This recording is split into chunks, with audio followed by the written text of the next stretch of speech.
I'm Tumima and welcome to the Real Talk Round Table. Love. Everybody wants love. Everybody loves love. But the reality is this, that sometimes love can hurt.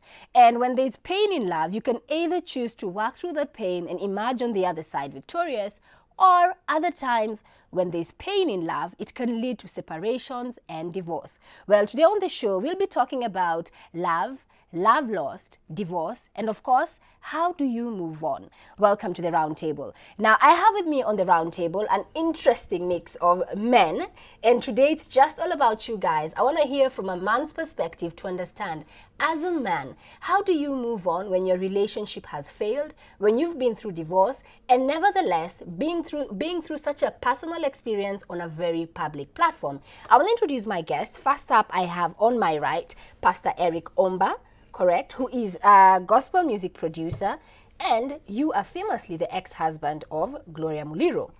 On my left side, I have JB Masanduku. So JB is no stranger to anyone who is familiar with our local entertainment scene. So you are also famously an ex-husband to Tina Kagia. Yes. And of course, I also have with me on my extreme left, George Ikua, who is famously the husband to the late Janet Ikua. Now, in the context of the conversation that we are having, we're going to be talking about love lost, and each of these men has an experience when it comes to losing a loved one. And I'm going to start with you, probably JB, because you have very publicly declared, I love this woman, and then in the same breath, very publicly declared, I'm no longer in love with this woman, and we are not together. Yes. So probably, I just want to find out from you and everyone on the table, because the reality is when you're dealing with love and a relationship on such a public stage, a lot of the times, you're vulnerable to a lot of things that other couples may not necessarily experience. Yes, yes. So I'd want us to kick off this discussion from there. I'd say, of course, declaring on a public platform, it's challenging. Reason being, guys give you a countdown for sure. Guys for always. Realize, guys are there giving you a countdown. It really shapes you to be faithful, though. You know, wherever you go, if you smile to Tamia more than 5 seconds, she'd go like, hey, staki kupigwa na Tina, oh, staki, oh, hey. Because, you know, everybody knows out there. Yeah. So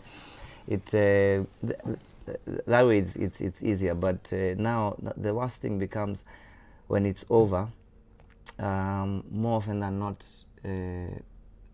unapata kuna divides, kuna team Tina, team JB. So you have to deal with what ideally should be a private time. Yes. On a very public level.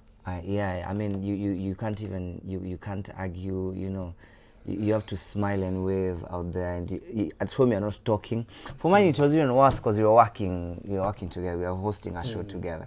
So imagine us guys are not talking, and you have to do links like the chemistries from here to Yugoslavia, you know. And it was something. It was a tough time. Yeah. And maybe let me go to Pastor Omba, because for you, famously married to one of our top female gospel musicians. Yeah. And I'll be candid, because a lot of us got what the press was putting out. And a lot of it did not put you in a very positive light, because there were accusations towards you. And when other people break up, munaachana tu. It becomes a matter between the two of you and your family. Yeah. But for you, it becomes a national item. That was so sad, you know, on my side. But you can't fight a woman. You can't fight a woman. And it was in public. I didn't know. Even myself, I woke up in the morning, I saw myself on TV, reading my article, oh, Erick Omba did this, Erick Omba did this. It was a surprise. And I felt so bad, but I kept quiet, because sometimes you need to keep quiet to see where this kind of wave, this kind of storm is heading. Because I'm sure that during that process, you must have lost a lot of friends, and your reputation must have been damaged. A lot. Like my friend JB said, there is a team, Gloria Muliro, there is a team Erick Omba. And my team, my team was very, very small, but her team was too big and Because white you- because she was famous. Exactly. She was in the public domain. I was working behind the scene. So if we go back, because for a lot of probably my viewers, because they read some of those blogs, they read some of those newspaper articles, because you were accused of infidelity. So did you cheat? Oh my goodness. Can I tell you something? Cheating, what kind of cheating, first of all? I think Cheating. we're all grown-ups here. We know when I ask you, did you cheat? You know there is Did a you cheat. cheat? There is a cheat. Cheating, it has two sides. Cheating by speaking, cheating by stealing, cheating by sleeping with a woman. Okay, maybe I'm just coming to to that qualify point. that. I'm coming to that point. Did you act in any manner where your wife would have questioned your commitment to your marriage? To my marriage? You mean cheating by going to another woman? In whichever way, whether it was emotional, But she financial. hasn't. I have never seen any picture. She doesn't have any. She didn't have any evidence or a picture. There is no woman came out saying that Erick had an affair with me. She didn't show a woman public that this man had an affair with me. No one. She was just saying what she has heard from her friends. So when you accusing somebody to be a cheater through the rumors, it's not a good. It's So not a good you idea. maintain that you were I faithful. did not to cheat. I was so much faithful, and I was very much faithful because why cheating? What she has, everybody has it. She was so sweet. She was good. She was very nice, and my job was, I was doing a kind of job which is public. It's an office where everybody is there. It's a studio, but I didn't cheat. I did not cheat. But do you know why? Sometimes you need to focus on your person, on your husband, not focus on what people say. Listening outside will cause more damage to your family, to your marriage.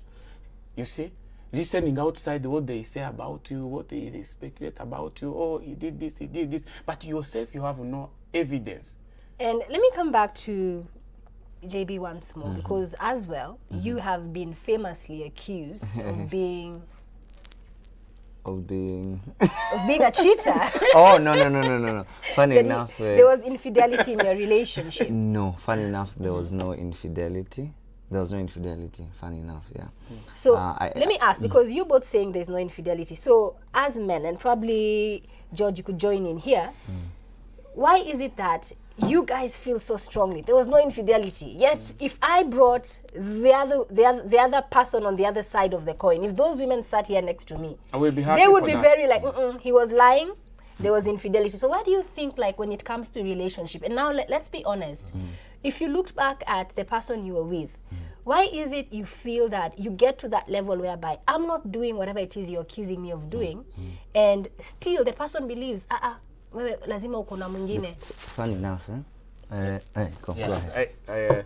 You can see why I wore white. You guys wore red. You're pure. You're the peacemaker here. Like an angel.